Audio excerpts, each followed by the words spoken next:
Olá pessoal, tudo bem com vocês? Hoje eu vou corrigir aqui alguns exercícios que a Luísa sugeriu e que eu imagino que possa ser dúvida de algumas outras pessoas, ok?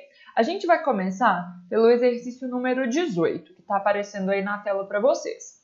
Essa questão diz o seguinte: dois fios A e B, retos, paralelos e extensos, estão separados por uma distância de 2 metros. Uma espira circular de raio igual a π sobre 4 metros encontra-se com o seu centro O a uma distância de 2 metros do fio B, conforme o desenho abaixo. A espira e os fios são coplanares e se encontram no vácuo. Os fios A e B e a espira são percorridos por correntes elétricas de mesma intensidade I igual a 1 ampere, com sentidos representados no desenho. A intensidade do vetor indução magnética resultante, originado pelas três correntes no centro O da espira, é dado a permeabilidade magnética do vácuo é igual a μ0, que é 4π vezes 10 elevado a menos 7 Tesla vezes metro por ampere. Então, nosso problema consiste em calcular o campo magnético resultante em um dado ponto no espaço. Ao redor desse ponto, existem três fontes de campo magnético, dois fios condutores retilíneos e uma espira circular, ok? Nós conhecemos a geometria do sistema, né? Então, isso permite determinar o módulo do campo magnético e também a direção e o sentido. Vejam aqui que o que nós temos é o seguinte: um fio A que possui corrente percorrendo para baixo, um fio B que possui corrente percorrendo para cima e uma espira que tem corrente percorrendo no sentido anti-horário. A primeira coisa que a gente tem que fazer para determinar o campo magnético resultante aqui no ponto O, como o exercício pediu, vamos aqui representar o ponto O. Este é o ponto O, ok? A primeira coisa que a gente precisa fazer para determinar o campo resultante ali é saber o sentido dos campos criados por cada uma dessas fontes. Então, o que a gente tem que fazer aqui é aplicar a regra da mão direita envolvente para cada um desses elementos.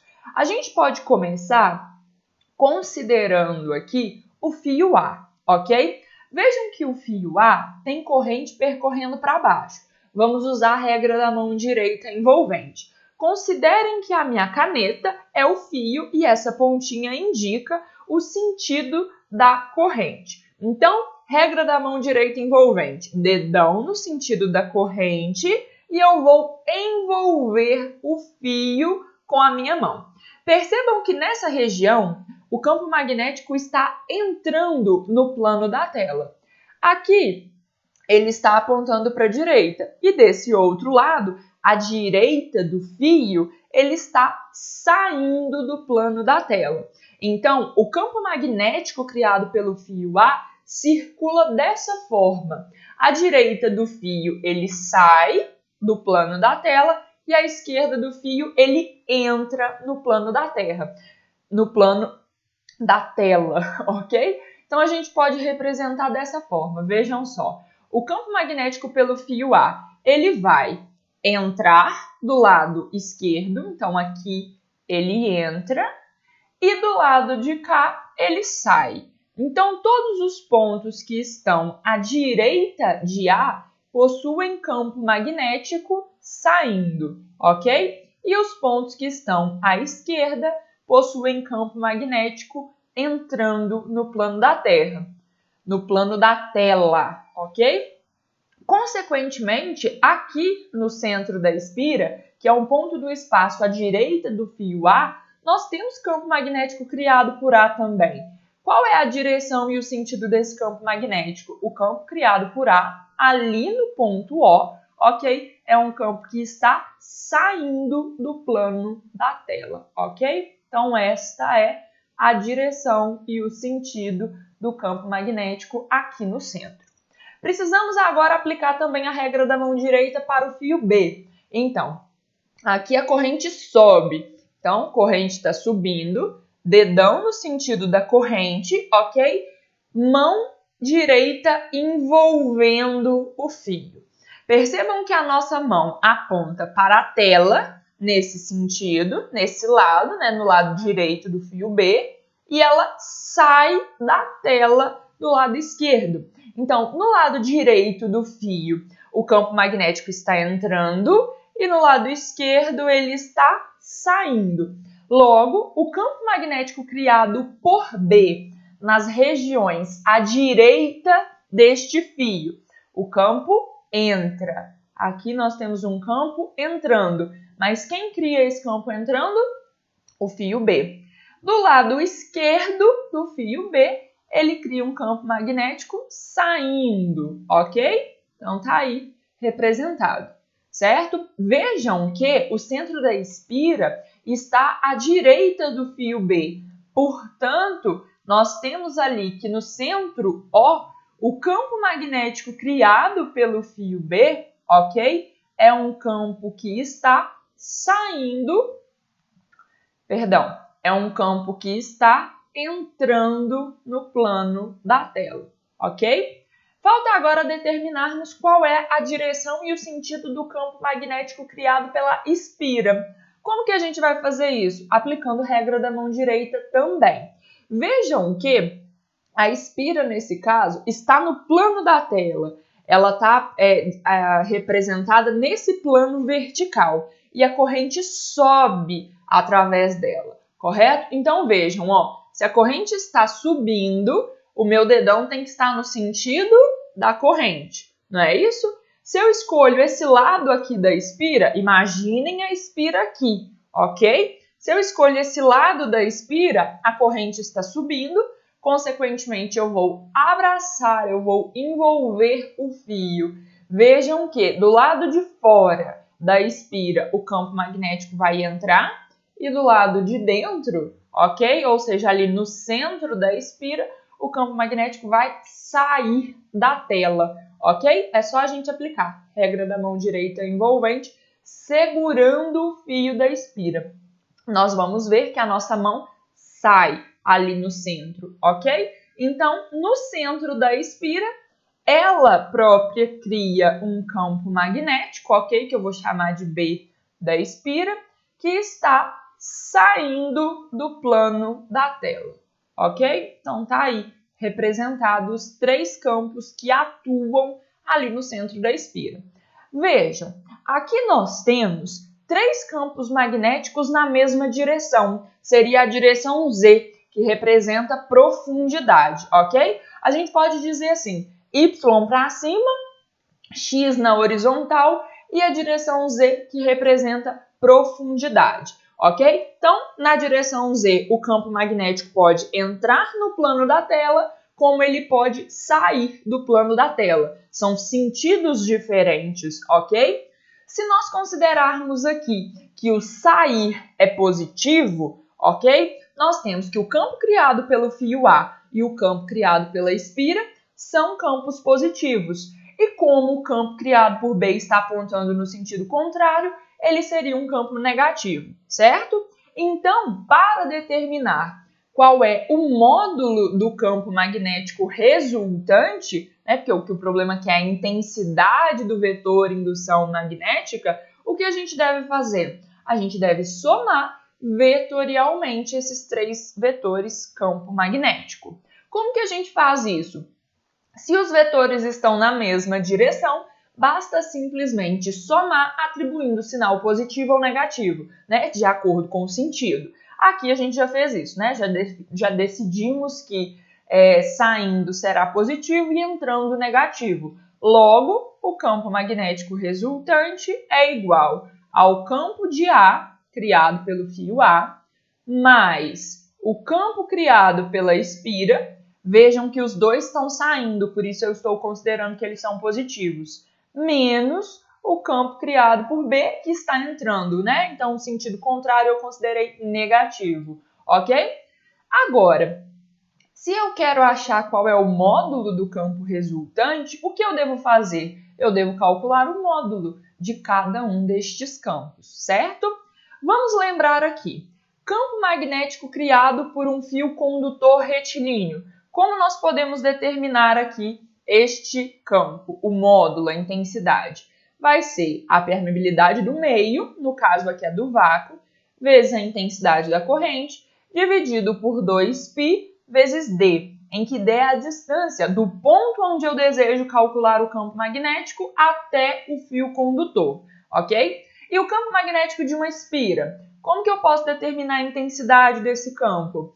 É a permeabilidade do meio, vezes a intensidade da corrente que percorre a espira, dividido por 2 vezes R, em que R é o raio da espira. Lembrando que essa equação só permite determinar campo magnético criado por uma espira no centro, ok? Desta espira. Não em regiões fora, como também em regiões dentro, mas que não são representadas pelo centro, ok? Então temos que tomar cuidado com isso. Bom, sabendo dessas equações, então, podemos determinar o campo magnético resultante. A é um fio condutor retilíneo, então, μ0I dividido por 2π vezes D. Vou colocar aqui dA e IA, só para representar esses valores como sendo correspondentes ao fio A. Campo magnético da espira, μ vezes a corrente da espira, dividido por 2 vezes o raio da espira, menos μ, que multiplica a corrente que percorre o fio B, dividido por 2π vezes a distância do fio B até o ponto que corresponde com o centro da espira, ok? Agora aqui a gente pode simplesmente substituir os valores, né? Eu vou colocar algumas coisas em evidência porque eu acho que isso pode simplificar aqui para a gente. Por exemplo, aparece o termo permeabilidade magnética nas três parcelas, então eu posso colocar em evidência. O termo 2 também aparece, né? E aí, eu ainda tenho aqui, né, as distâncias entre os fios A e B e a distância do fio B até o centro da espira, além do problema ter fornecido para a gente o raio dessa espira. Mais um detalhe, tá? De acordo com o problema, tanto os fios A e B quanto a espira são percorridos por uma corrente de mesma intensidade. Então, eu posso colocar esse termo IA, IE e B em evidência, já que eles são iguais. Então, minha expressão ficaria assim. μ vezes I dividido por 2 igual a 1 dividido por π vezes a distância dA mais 1 dividido por R menos, nesse caso, 1 dividido por π vezes a distância dB, ok? Agora posso substituir os valores. Poderia ter substituído antes também, né? Eu que quis fazer assim, que eu acho que as contas vão ficar mais simples depois. Então, eu tenho aqui que o campo magnético resultante é μ. μ é a permeabilidade do vácuo, 4π vezes 10 elevado a menos 7. A corrente elétrica que percorre as três pontes vale 1 ampere, ok? Tudo isso dividido por 2. Isso vai multiplicar 1 sobre π vezes a distância do fio A até o ponto O. Vejam, o fio A está aqui. Do fio A até o ponto B, o fio B, né, no caso, são 2 metros. Do fio B até o centro da espira, mais 2 metros. Então, qual é a distância total de A até o centro da espira? 4, certo? Então, π vezes 4. Mais 1 sobre R. R é o raio da espira, vale π sobre 4. Então, já invertendo isso aqui, vai ficar 4 sobre π, ok? Eu substituí e já fiz uma inversão direta, tá? Fica 1 sobre π sobre 4, aí isso é uma divisão de fração, copia a primeira que é 1, multiplica pela inverso da segunda que é 4 sobre π, ok? E aí eu cheguei nesse resultado. Menos, agora, 1 sobre π, que multiplica a distância do fio B até o centro da espira, que é igual a 2 metros. Então, substituo aqui. Vejam que tem π nos três fatores, então dá para colocar em evidência. Se eu coloco em evidência, ele vai cancelar com esse π que aparece aqui em cima. Então, eu posso simplificar. É só colocar em evidência e enxergar que eles simplificam, ok? Ainda dá para fazer essa continha aqui também, ó. 4 dividido por 2 é igual a 2. Então, a gente já consegue ter resultados melhores. Logo, o campo magnético é 4 por 2 dá 2, 2 vezes 1 é 1, né? Então, 2 vezes 10 elevado a menos 7, que multiplica. Aqui dentro vai sobrar para a gente 1 sobre 4 mais 4 sobre 1 menos 1 sobre 2. Temos que fazer um mínimo. O mínimo entre os denominadores aí, que são 4, 1 e 2, é 4. Então, fica 4 dividido por 4, 1. Mais 4 dividido por 1, 4 vezes 4, 16. Menos 4 dividido por 2, que é 2, vezes 1, dá 2. Ok? Então, temos aqui 1 mais 16 menos 2, isso vai fornecer para a gente 15, ok? Certinho? 15, né? Então, temos que o campo magnético resultante é... Simplifica esse 2 e esse 4 aqui, ó. Fica 1 vezes 10 elevado a menos 7, que multiplica 15 dividido por 2. Logo, vamos encontrar o que aqui? 15 dividido por 2, 7,5.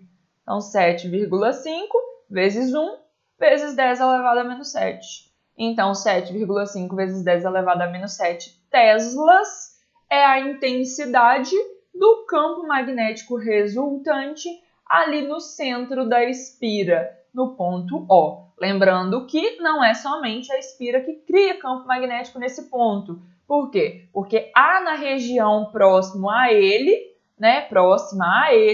dois outros fios condutores retilíneos, né? Duas outras fontes de campo magnético. E aí, portanto, nós precisamos calcular o campo resultante, tá? Logo, a resposta do problema é o item D. E ele está totalmente resolvido.